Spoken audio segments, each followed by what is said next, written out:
Quick question. You press your face against another person's face. You exchange roughly 80 million bacteria. You make yourself immediately vulnerable to whatever virus they're currently carrying. And you do this voluntarily, sometimes with someone you've known for approximately 3 dates. Why? And I don't mean that romantically. I mean it evolutionarily. Because from a pure survival standpoint, kissing is kind of a terrible idea.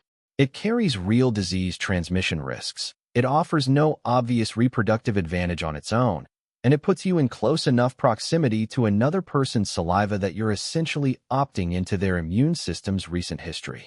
So when researchers at Oxford sat down to study this properly, one of them described kissing as an evolutionary conundrum, a behavior that appears to carry high risks while offering no obvious survival advantage. And yet it's been around for at least 21 million years, predates modern humans entirely, and shows up in some form on every inhabited continent. There has to be a reason. And it turns out there are actually several. They just aren't the ones most people would guess. Let's start with the origin, because this immediately breaks the assumption most people have. Researchers at the University of Oxford conducted the first proper cross-species study tracing kissing through evolutionary history. And what they found was that kiss-like behavior emerged in the common ancestor of large apes somewhere between 21.5 and 16.9 million years ago. That's not a typo. 21 million years. That's before our genus Homo even existed. Before walking upright was fully sorted. Before basically anything we'd recognize as human. And it didn't stop there.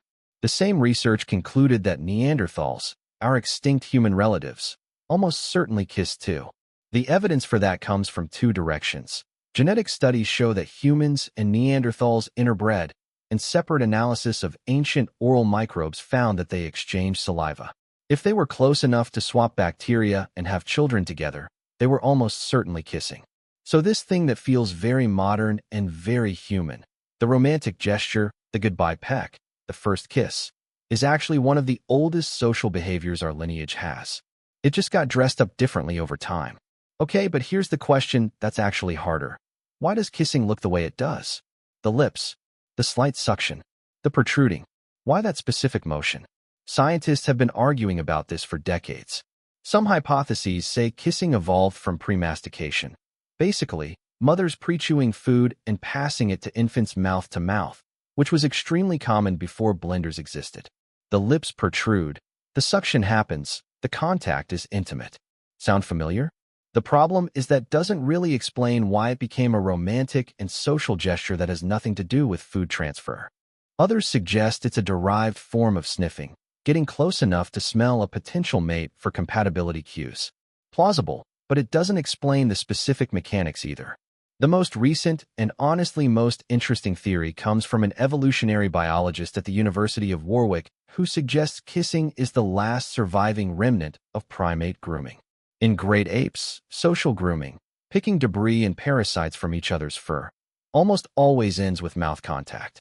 The groomer uses protruded lips and a sucking motion to pull the last bit of material off the skin. Now, humans lost most of their body hair over the course of evolution.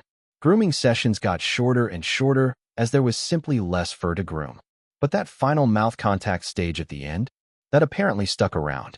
Even after the rest of the grooming behavior faded, the final gesture remained, as a signal of trust, of closeness, of social bond.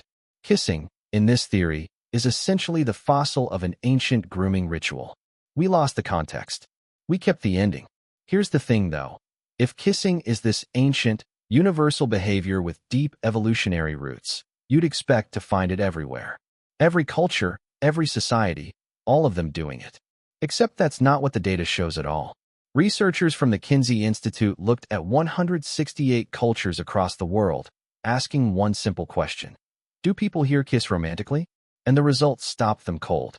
Fewer than half, 46%, had any evidence of romantic kissing at all. That's it. 54% of cultures studied show no evidence of romantic lip-to-lip kissing whatsoever. And some of the reactions when non-kissing cultures encountered kissing for the first time were not positive. When the South African Dhona peoples first saw Europeans kissing in 1890, their reaction was disgust. The Trobriand Islanders of Melanesia reportedly described it as a rather insipid and silly form of amusement. The Tapirate people of central Brazil had no concept of kissing at all. When an anthropologist described it to them, they reportedly found the whole thing baffling. In parts of Africa, there's a long-standing belief that the mouth is the portal to the soul, and kissing would mean letting someone take your spirit. In the Trobriand Islands, couples nibble each other's eyelashes instead. Charles Darwin documented the Malay kiss, squatting down and sniffing each other's scent. These aren't less intimate. They're just doing the same job with different tools. The research also found a clear pattern. Societies with distinct social classes are usually kissers. Societies with fewer or no social classes, like hunter-gatherer communities, are usually not. So kissing isn't a human universal. It's more like a widespread habit, with deep biological roots, but a patchy cultural distribution that tells you the behavior is somewhere in between instinct and invention. Okay, but forget the anthropology for a second. Let's talk about what's actually happening inside you when you kiss someone. Because the neurochemistry here is genuinely wild. Your lips have an enormous number of nerve endings relative to their actual size. The brain dedicates a disproportionately large amount of processing space to lip sensation compared to much larger body parts, which is why kissing sends such an immediate, intense signal. The moment lips make contact, your brain launches what can only be described as a chemical cocktail. The cocktail is made up of 3 chemicals: dopamine, oxytocin, and serotonin. The dopamine released during a kiss can stimulate the same area of the brain activated by heroin and cocaine. Oxytocin fosters feelings of affection and attachment. And serotonin levels during a new romance look a lot like the levels found in people with obsessive-compulsive disorder. That last one is actually kind of funny when you think about it. You know how early in a relationship you cannot stop thinking about the person? Can't focus. Checking your phone every 10 minutes. That's not you being irrational. That's just OCD-adjacent brain chemistry doing exactly what evolution designed it to do. And cortisol, the stress hormone, drops. So kissing is also literally calming you down at a biological level, even while your heart rate goes up. The body does a lot of things at once when you kiss someone. Most of them are telling you, keep doing this. This person is important. Here's the part one find genuinely fascinating. Your first kiss might actually be a biological assessment that you're not consciously aware of at all. One long-standing theory holds that kissing helps you evaluate a potential mate through chemical signals in saliva and scent. The idea centers on a set of immune system genes called the Major Histocompatibility Complex, or MHC. In a famous experiment, women were asked to smell t-shirts worn by different men and rate which ones smelled most attractive. Overwhelmingly, they preferred the shirts of men whose MHC genes were most different from their own. Different MHC genes means, theoretically, more diverse immune protection in any offspring. Your nose is doing genetic compatibility screening without telling you. And kissing gets you close enough to run that assessment through saliva and scent simultaneously. Which is why a first kiss can feel like an instant verdict, sometimes confirming attraction completely, sometimes extinguishing it on the spot, even when everything else seemed right. Your brain got the data it needed and made a call. Smell may actually be a more accurate form of mate evaluation than vision, which became dominant in humans relatively recently in evolutionary terms. Basically, your eyes can be fooled. Your nose is harder to trick. And here's the last piece, because kissing doesn't just do the same thing throughout a relationship. Research suggests that in early relationships, kissing is mainly about mate assessment. Am I compatible with this person? Do I want to keep going? The brain chemicals are running hot. The assessment is active. Everything is slightly OCD. But in long-term relationships, kissing shifts function. It becomes less about assessment and more about maintenance. Oxytocin, the bonding hormone, same one released during breastfeeding, is tied to promoting fidelity and long-term pair bonding. Studies have found that oxytocin released during affectionate contact helps keep partners feeling connected and committed over time.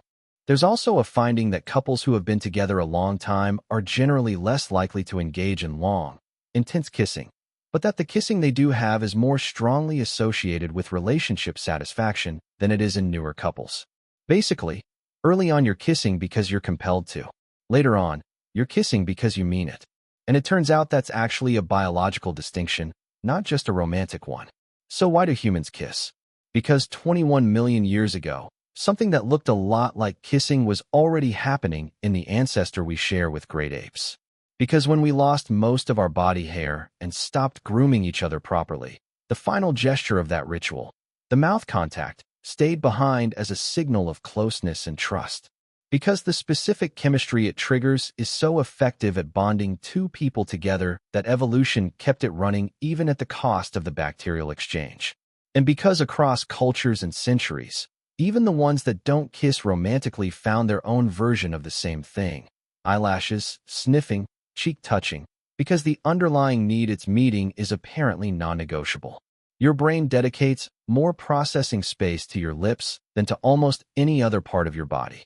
That's not an accident.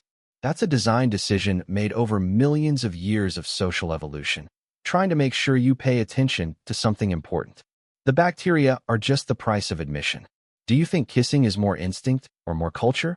Let me know in the comments.